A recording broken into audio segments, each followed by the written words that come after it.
ফের শান্তনু সিনহা বিশ্বাসের কান্দির বাড়িতে পৌঁছলেন ইডি আধিকারিকরা। সকাল 10টা নাগাদ কান্দিতে শান্তনু সিনহা বিশ্বাসের পৈতৃক বাড়িতে যান ইডি আধিকারিকরা। 4টি গাড়িতে সেখানে পৌঁছন তারা।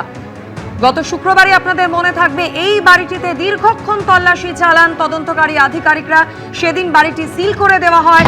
আজ ফের একবার সকাল 10টা নাগাদ 4টি গাড়িতে করে এনফোর্সমেন্ট ডিরেক্টরেটের আধিকারিকরা পৌঁছন শান্তনু সিনহা বিশ্বাসের কান্দির এই বাড়িতে।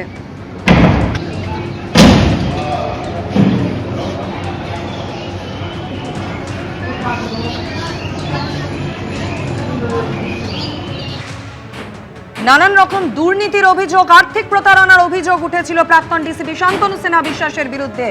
তার কান্দির এই বাড়িতে সেদিনই গত শুক্রবারই ইডি আধিকারিকরা পৌঁছে যান। দীর্ঘক্ষণ ধরে এখানে তল্লাশি অভিযান চালানো হয়।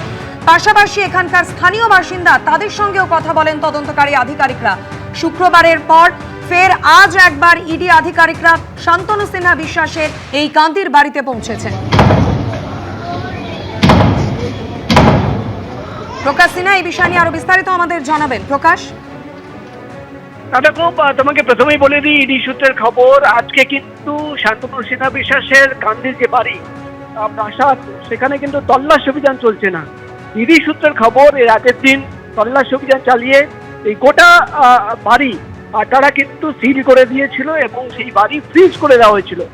আজকে সকালবেলা ইডির অফিসাররা কলকাতা থেকে 4 জন ভ্যালুয়ার, যারা সম্পত্তির হিসেব করে যে সম্পত্তির কত ভ্যালুয়েশন রয়েছে, সেই 4 জনের একটা টিম নিয়ে ইডি আধিকারিকরা পৌঁছে গেছেন।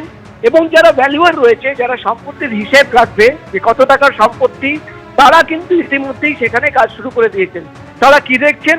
ইডি সূত্রের খবর, তারা কিন্তু গোটা বাড়ির ভেতরে যে জিনিসপত্র রাখা আছে, ফার্নিচার থেকে শুরু করে, সোফা থেকে শুরু করে, ফ্রিজ থেকে শুরু করে, টিভি, কত টাকার সম্পত্তি সেখানে রাখা রয়েছে। এবং এই যে প্রাসাদ রয়েছে, বাড়ি, শান্তনু সিনহা বিশ্বাসের বাড়ি, সেই বাড়ি বানানোর জন্য কত খরচ হতে পারে। রিনোভেশনের কথা বারবার উঠে এসছে যে আগে বাড়ি ছিল, পরে কিন্তু বাউন্ডারি ওয়াল উঁচু করা হয়েছে, রিনোভেশন করা হয়েছে, রিনোভেশনে কত খরচা হয়েছে। অর্থাৎ এই গোটা যে বাড়ি রয়েছে শান্তনু সিনহা বিশ্বাসের কান্দির এই যে বাড়ি, সেই বাড়ি কত টাকার সম্পত্তি এবং এই বাড়ির ভেতরে কত টাকার জিনিসপত্র রাখা রয়েছে, তার একটা ভ্যালুয়েশন বার করা হচ্ছে। কারণ হচ্ছে, যেটা ইডি সূত্রের খবর, যে শান্তনু সিনহা বিশ্বাস জিজ্ঞাসাবাদের সময় ইডি আধিকারিকদের জানিয়েছেন যে এই বাড়ি আগে থেকে ছিল পৈতৃক সম্পত্তি, তিনি রিনোভেট করিয়েছিলেন।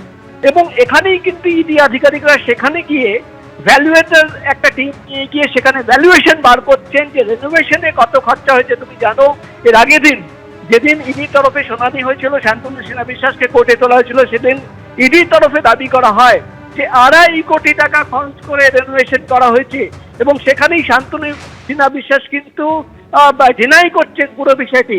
তাই জন্য ভ্যালুয়ার নিয়ে গিয়ে শান্তনু সিনহা বিশ্বাসের কান্দির এই প্রপার্টির কত টাকার ভ্যালুয়েশন রয়েছে, সেখানে কত টাকা খরচ করে রিনোভেশন করা হয়েছে, বাড়ির ভেতরে সামনের যে গেট, ভেতরে একদমই। প্রকাশ, তুমি আমাদের সঙ্গে থাকো। এই মুহূর্তে সরাসরি একবার কথা বলে নেবো। আমাদের সঙ্গে রয়েছেন প্রতিনিধি রানা দাস। রানা, ইডি আধিকারিকরা মূলত এই সম্পত্তি কত টাকা দিয়ে কেনা হয়, কত টাকা দিয়ে রেনোভেশন করানো হচ্ছে, এই সমস্ত জানতেই পৌঁছেছেন?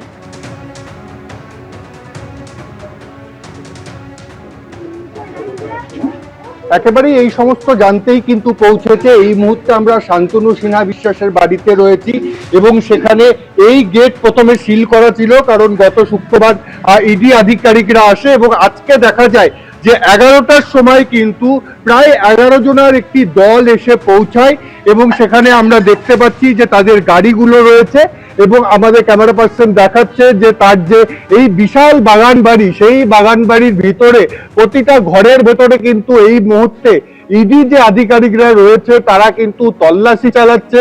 কেন্দ্রীয় বাহিনী রয়েছে, তারা কিন্তু গেট বন্ধ করে রেখেছে এবং তারা দেখা যাচ্ছে গেটের ধারে কেন্দ্রীয় বাহিনী রয়েছে এবং ভিতরে কিন্তু তারা সমস্ত কথাবার্তা বলছে। এবং তোমাকে বলি, ইতিমধ্যেই ভেতরে এই গ্রাম পঞ্চায়েতের প্রধান মামুনি রাজবংশী এবং তার স্বামী জগন্নাথ রাজবংশীকে এখানে রাখা হয়েছে। তাদের সামনে করা হচ্ছে এবং দেখো যে কেন্দ্রীয় বাহিনী এখানে রয়েছে এবং যে সুবিশাল যে অট্টালিকা দেখা যাচ্ছে, এই অট্টালিকা কি জন্য এখানে করা হয়েছিল এবং সেটা পুরনো ছিল, নতুন কেন করা হলো, এইসব বিষয়। অন্যদিকে বলি যে ব্যাংকের একজন আধিকারিককেও নিয়ে আসা হয়েছে, অর্থাৎ এখানকার সম্পত্তির কি পরিমাণ, এখানে কোনো কাগজ কি আগের দিন পেয়েছিল সেই একদম সম্পত্তির পুঙ্খানুপুঙ্খ হিসেব নিকেশ করতেই আজকে তদন্তকারী আধিকারিকরা এখানে পৌঁছেছেন।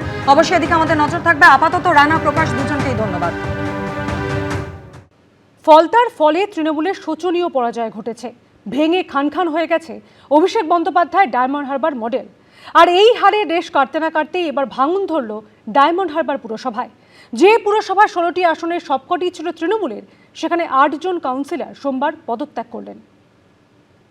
এই কুখ্যাত তৃণমূল, যার মূল সহ উৎপাটিত হয়ে গেছে, ভোটটা হয়েছে তৃণমূল তারাও।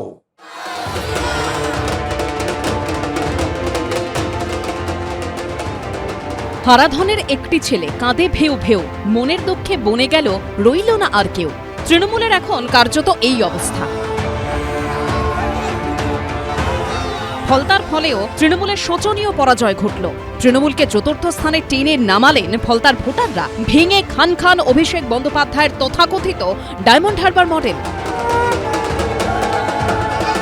ভাইপো বাবু এলেন না কেন প্রচারে? পুনর্নির্বাচনের আগে নিজের একদা গড়েই প্রচারে যাননি অভিষেক বন্দ্যোপাধ্যায়। নিজের সেনাপতিকেই একলা ছেড়ে দিয়েছিলেন। সেই সেনাপতিও আবার রণে ভঙ্গ দিয়ে ভোটের আগে পালিয়েছিলেন।